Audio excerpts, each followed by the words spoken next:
Welcome back friends. Today's video topic is creating inventory tracking sheet in Excel by using table method. As you can see in the screen here, I have created three tables like purchase transaction, sales transaction and inventory balance. Based on the purchase and sales transaction we record here, the total purchase and total sales for these products will automatically calculate, and the balance will be calculated by subtracting the total sales from opening plus purchase.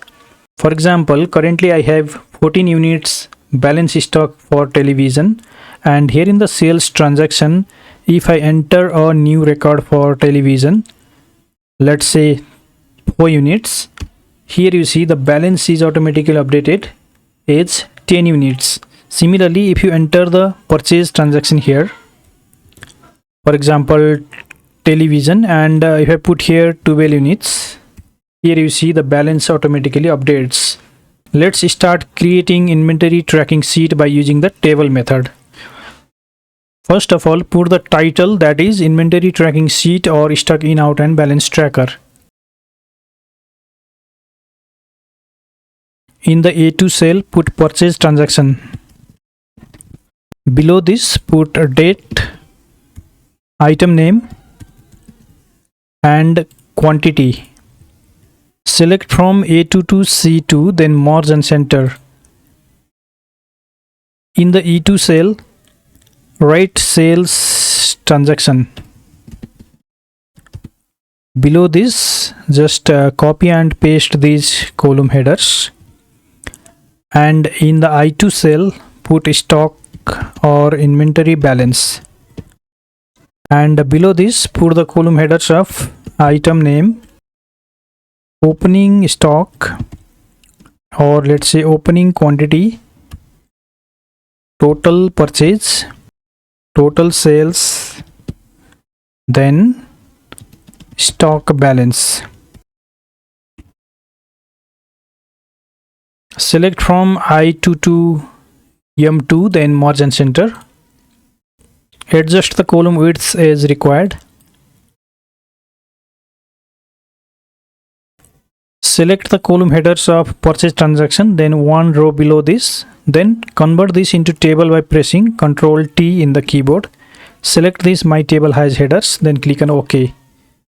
Do the same for sales transaction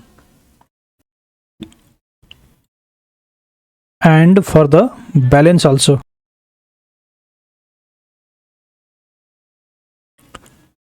Now rename this purchase transaction table by clicking on the table, go to table design, and here in the table name put purchase. Click on the sales table and in the table name put sales. Click on the balance table and in the table name put balance. If you want to remove these filter buttons, then you can click on the table, then uncheck this filter button. Next, list out the products that you have in your warehouse. For example, here I am putting some electronic items.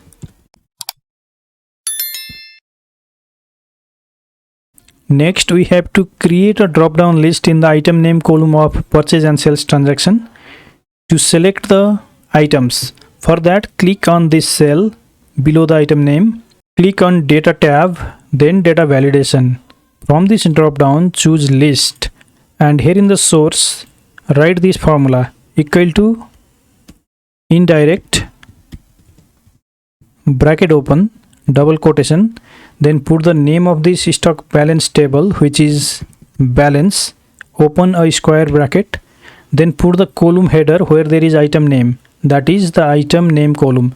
So put here item name, square bracket close, double quotation, close bracket. Now click on OK. Here you see a drop down list is created from which you can select the products. Now you can simply copy this, click below the item name of the sales transaction, right click, click on paste special, select this validation option, then click on OK. And here also the drop down list is created, and this drop down list is dynamic. It means when you add here a new item, then it will automatically go in the drop down. Let me add here a new item, microwave oven. Now if I go to the drop down list, the new item is automatically added.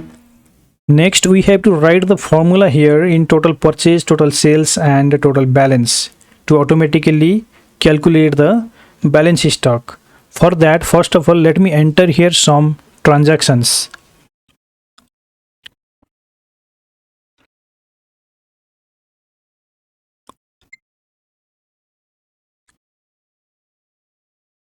In the opening quantity, let me put some random quantities. This opening quantity means the stock available in your warehouse at the beginning of the period. Now here in the total purchase, we have to write the formula to capture the purchase quantity total for these products or items. For that, use the sum if function. Press equal to, type sum if, open bracket. In the range, put the item name column of the purchase transaction table. For that, put the table name, which is purchase. You can double click on this to select. Then open a square bracket. Then choose the column name, that is the item name column. Double click on it to choose. Square bracket close. Then put a comma. In the criteria, click on the item name given here in the stock balance. Put a comma, and in the sum range, select the quantity column of purchase table. So put here purchase, select this table, square bracket open, then double click on the quantity, square bracket close, normal bracket close, then hit enter. And here you see the total purchase is automatically calculated. For example, if I purchase here the same product, heater,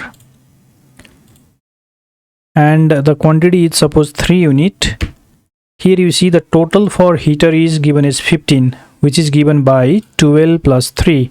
For total sales, use the sum if function. Press equal to, type sum if, open bracket. In the range, take the item name column of the sales table. So put here sales, square bracket open, then double click on item name, square bracket close. Then put a comma. In the criteria, click on the first item name of the stock balance, put a comma, and in the sum range, select the quantity column of the sales table. So put here sales, square bracket open, then double click on quantity, square bracket close, normal bracket close, then hit enter. And here you got the total sales. Currently the total sales of television is given as 4 unit. If I add here a new sales for television, let's say 3 unit, here you see the total is now 7 unit. To calculate the stock balance, press equals, click on the opening stock plus the total purchase minus total sales, then press enter, and here you got the total stock balance. Now if you keep on adding the transactions of purchase and sales, the total purchase, total sales and balance will keep on auto calculating. When the transaction list grows, then you have to scroll down. In that time, the heading parts becomes hidden. To show the heading part, you can simply click on this A4 cell, click on the View tab, go to Freeze Panes tool, then click on Freeze Panes. Now, if you scroll down, the heading parts becomes always visible. So this is how you can create this simple tracker of inventory in Microsoft Excel. If you want to download this ready-made template, then you can download this from the link given in the video description. If you like this video, please give it a thumbs up by hitting on that like button, and also subscribe to the channel to get similar video updates in future. Thank you so much for watching.